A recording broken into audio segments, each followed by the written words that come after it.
बात पे ये कि बोलते तो कुछ है लेकिन कुछ करते नहीं। इसका सबसे ताजा उदाहरण मैंने दिया कि सदन के अंदर मैंने ये कहा उनको, क्योंकि सदन के अंदर उन्होंने ये वादा किया था जब 370 हटाने का चर्चा हो रही थी, उस समय ऑन रिकॉर्ड ये अमित शाह ने खुद सदन के अंदर ये कहे थे कि हम पीओके को अपना कब्जे में लाएंगे। इसलिए मैं उनको दोबारा कहा था सदन के अंदर, पीओके के सीना चीर कर चाइना पाकिस्तान कॉरिडोर बन रहे हैं, चाइना पाकिस्तान कॉरिडोर बन रहे हैं, Karakoram highway, China Pakistan economic corridor Gwadar port तक चलते हैं। वो पीओके के सीना चीर कर, जो पीओके तुम कहते हो कि हमारा मैप कहते हैं हमारा, ये हमारा देश की हिस्सा है, उस पीओके की सीना चीर कर चाइना ने चाइना पाकिस्तान इकोनॉमिक कॉरिडोर बना रहे हैं जो सीधा गदारपोर्ट तक जाएंगे। इसके बाद आप क्या कहोगे? आपको करनी और कथनी में जितना अंतर है, ये अंतर सारा देशवासी देख रहे हैं। सदन के अंदर मैं अमित शाह जी को सवाल पूछा, वो सवाल ये था कि जब आप 370 आर्टिकल खारिज करते थे तो आपने ये वादा किया था सदन के अंदर कि आप PoK, Pakistan occupied Kashmir PoK, इनको आप हिंदुस्तान में शामिल करोगे। 5 साल गुजर गए, इतना ताकत आपके पास आ गए, इतना मिसाइलें आ गए, इतने बॉम्ब वगैरह आ गए और मोदी जी की जय जयकार हो रहे सारे विश्व में, और मोदी जी की सीने 56 इंच से और बढ़ गए होंगे। लेकिन पीओके से कम एक सेब की पेड़ से एक एप्पल तोड़कर आप लाके दिखाओ कि आप সেদিন ভারতবর্ষের সংবিধান যখন রচিত হয় 2 বছর 11 মাস ধরে ভারতবর্ষের সেদিনের পার্লামেন্টে, সেদিনের সংসদে সমস্ত দিকপালরা বসে আলোচনা করে সর্বসম্মত এই সিদ্ধান্ত হয়েছিল যার নাম ভারতবর্ষের সংবিধান। সেই সংবিধানে ধর্মের ভিত্তিতে নাগরিকত্ব দেওয়ার কোন ব্যবস্থা ছিল না। তা সত্ত্বেও 1955 সালে নাগরিক আইন তৈরি করে, সিটিজেনশিপ অ্যাক্ট তৈরি করে, পাসপোর্ট অ্যাক্ট তৈরি করে, ফরেনার্স অ্যাক্ট তৈরি করে আমরা কংগ্রেস সরকার স্পষ্ট করে সবকিছু বলে দিয়েছিল। এতদিন কারো কোনো অসুবিধা হয়নি।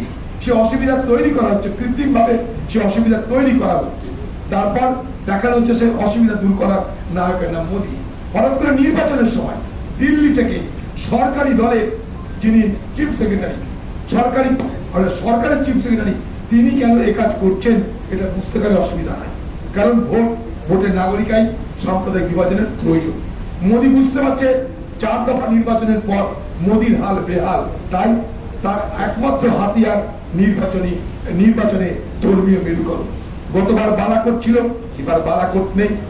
গত বছর পুলওয়ামা ছিল, এবার পুলওয়ামা নেই। তার আগের বছর আচ্ছা দিন লাইঙ্গে স্লোগান ছিল, এখন তা নেই। 15 লক্ষ টাকা পকেটে ঢুকিয়ে দিচ্ছিল, এখন তা নেই। বাজারে কি দিয়ে লড়বে মোদী? বাজারে মোদীকে লড়তে গেলে এটা এখন হাতিয়ার নাগরিক আইন। আর সিএএ বিরোধিতা এই কারণে করেছিলাম, কারণ ভারতবর্ষের সংবিধান সে কখনো টার্গেটেড রেজিস্ট্রেশন, অর্থাৎ একটা বিশেষ সম্প্রদায়ের ধর্মকে লক্ষ্য করে আইন তৈরি করতে পারে না।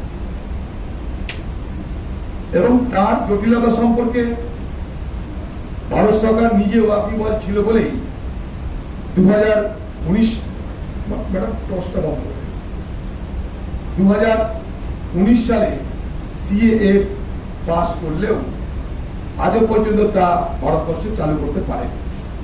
আরো বলি, সিএএ তার কাট অফ ইয়ারটা হচ্ছে 2014 সালের 31 ডিসেম্বর। 2014 সালের পর থেকে আজকে 2024 সাল, এই 10 বছরে যদি পাকিস্তান, আফগানিস্তান, বাংলাদেশে কোন মানুষ ধর্মীয় উৎপীড়নের দ্বারা অত্যাচারিত হয়ে আমার দেশে আসে, তাহলে তাদের কথা কিন্তু বলা নেই। প্লাস এই সিএ এবং এই কাট অফ ইয়ার 2014 31 ডিসেম্বর, এটা কিন্তু আসাম চুক্তির এটা ভায়োলেট করছে। কারণ আসামের চুক্তিতে কাট অফ ইয়ার ছিল 25th March 1971। তো টেকনিক্যাল গ্রাউন্ডে আমাদের বিরোধিতা। ভারতবর্ষের যে কেউ নাগরিকত্ব পেতে পারে, তার জন্য নাগরিক আইন স্পষ্ট করে বলা আছে কুইকি থাকলে ভারতবর্ষে একজন নাগরিকত্ব পেতে পারে। আজ পর্যন্ত ভারতবর্ষের সরকার এই কথা বলতে পারবে না যে পাকিস্তান, আফগানিস্তান বা বাংলাদেশ থেকে কোনো মুসলমান ভারতবর্ষে এলে তাকে নাগরিকত্ব দেওয়া হবে না, এই কথা কিন্তু বলতে পারে না। সেখানে সময়ের কম বেশি মাত্র।